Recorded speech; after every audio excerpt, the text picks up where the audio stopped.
לא כוונתם של פקידים בריטים, אלא משמעויות ותעמולת הכזב שעשו תועמלנים ערבים מפולפלים, תוך ניצול בורותה ושטחיותה של התקשורת המערבית.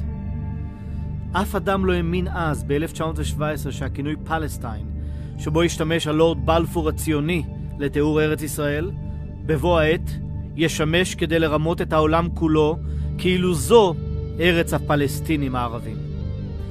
גרסת התעמולה הערבית להיסטוריה אינה אחידה. היא מותאמת לקהל היעד. לא די שהיא בודה דברים מליבה, אלא היא מתעלמת מהעובדות הידועות והמוכחות לכל, ובלי הנד עפעף היא מחליפה את האמת ההיסטורית בשקרים גסים. כאשר מכריזה הפרופסורית חנן נסראוי באנגלית מושלמת מעל כל במה בעולם שיש הנוצרי הפלסטיני, לו היו נכונות טענותיה, הם היו שקולות להודעה כי היא יהודיה.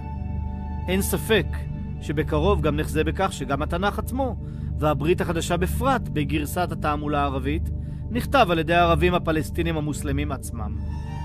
טענותיהם הם ערב רב של סתירות, הם גם פלסטינים, גם ערים, גם כנענים, גם יבוסים, הם גם נוצרים, הם הכל והכל מכל וכל. הערבים יודעים שהם משקרים. מפני שהשקר, כפי שאמרתי כבר קודם, זאת היא אסטרטגיה. גם במשא ומתן של יום-יום. יש פתגם ערבי שאומר, השקר הוא מלח הגברים. אם אתה גבר רציני, אתה יודע לשקר, נכון. בתוך החברה הערבית, יש ביטוי שאומר, כל ואחד בכולה נחמה רוחסן. כל אחד אומר שהחמור שלו הוא סוס. אתה מלכתחילה יודע שהשקר הוא חלק מן התרבות עצמה של משא ומתן, של חיים של יום-יום. להפר חוזה שחתמת אותו עם לא מוסלם, הוא כמעט מצווה. אך מכל ההבלים הפנטסטי ביותר, הוא המאמץ שלהם לחמוס מן היהודים את בחורתם, ירושלים. בדת המוסלמית אין לארץ ישראל כל משמעות. מעולם לא הייתה לארץ ישראל קיום תחת השלטון המוסלמי. אפילו שם לא היה למוסלמים לארץ, היא הייתה בכלל חלק ממחוז דמשק. ואשר לירושלים, היא מוזכרת 770 פעם בתנ"ך, ואף לא פעם אחת בקוראן. אמנם יש שם מקום קדוש לאסלאם, אך גם הוא גנוב מן היהדות. כאשר כבשו הערבים את הארץ, כעבור כמה שנים רצו להקים בירה בארץ ישראל, הם לא בחרו את ירושלים. אלא הם בנו עיר חדשה שקראו לה רמלה, והיא הייתה הבירה של הארץ עד למאה ה-20. רק כאשר באו הבריטים, שהם עם אשר מסורתו היא המקרא, והקימו פה מנדט, משהו חצי עצמאי, רק אז ירושלים נעשתה בירה. כלומר, לאורך כל התקופה המוסלמית, לא הייתה בירה בארץ שנקראת ירושלים בכלל. From an Islamic perspective, let's say Jerusalem, Al-Aqsa Mosque, which you can see in the background, is mentioned in the Quran, and so it is part of Islamic worldview, and it occupies a very prominent place. This will definitely be part of the Palestinian state. Everyone knows that it's only a matter of time.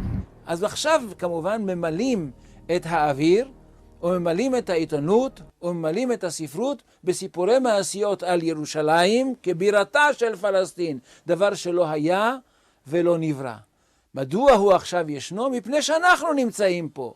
מפני שאנחנו באים פה לארץ הזאת, ומאחורינו יש תרבות עתיקה, ויש היסטוריה ענפה, ושהיא מגובית גם בספרות וגם בארכיאולוגיה, וזה כמובן לא מוצא חן בעיני הערבים. ועל כן מה הם עושים? הם יוצרים לנו היסטוריה אלטרנטיבית. כלומר, הם היו פה לפנינו, הם פתאום הכנענים, ואנחנו כמובן הכובשים. הכל הפוך על הפוך. זאת שיטתה של ההיסטוריה האלטרנטיבית. עכשיו, כשאתה שואל ערבי, תגיד לי, הכנענים, איזה שפה הם דיברו? אז הוא לא יודע איזה שפה דיברו הכנענים. אז אני אומר לו לפעמים, יש לי בשבילך חידוש, הם דיברו עברית. הכנענים דיברו עברית, אתה אינך יודע עברית, אתה אינך מסוגל לקרוא את הכתב הכנעני. על איזה דברי הבל אתם מפיצים גם בספרות וגם בכלי התקשורת. אבל העיר ירושלים באשר היא, אין לה שום משמעות באסלאם. העובדות הידועות פשוטות להפליא. בעת חיי מוחמד ירושלים הייתה בכלל תחת שלטון נוצרי ביזנטי, ועל הר הבית עצמו לא היה מסגד, אלא הייתה בנויה כנסייה ביזנטית. כמו שברור שמוחמד מעולם לא הציג את כף רגלו בירושלים.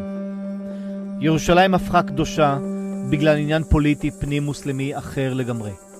25 שנים לאחר מות מוחמד, הועברה בירת האימפריה המוסלמית ממכה לדמשק. על אפם וחמתם של הנאמנים למוחמד ולמורשתו אשר התארגנו ומרדו בחליף ומנעו מתושבי דמשק מלעלות למכה לחאג'.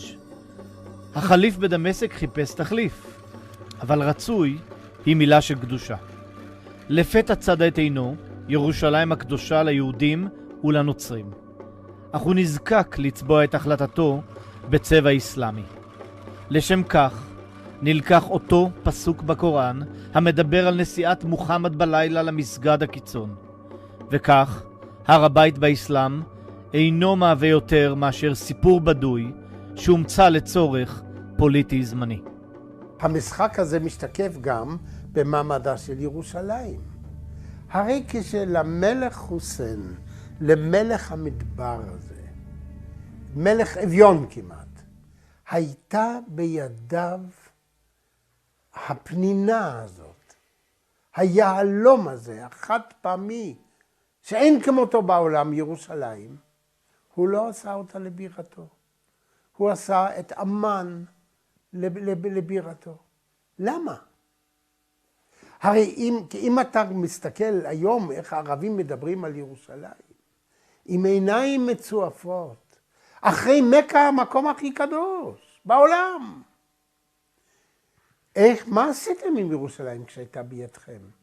באיזה מצב אנחנו מצאנו את ירושלים אחרי ביום השביעי? עם הביוב העולה על גדותיו, עם העזובה, עם העוני. ואנחנו שמענו מהירושלמים הערבים איך המלך חוסיין הזניח את ירושלים. איך הוא בז לירושלים, כלום. שום תקציבים, שום דבר. הוא פחד מלפתח את ירושלים. אז ודרך כל ההיסטוריה, שאתה מסתכל מה הייתה ירושלים בזמן הטורקים, מה הייתה ירושלים בזמן השלטון הערבי, כלום. הבירה הייתה רמלה. הבירה הייתה רמלה, לא ירושלים.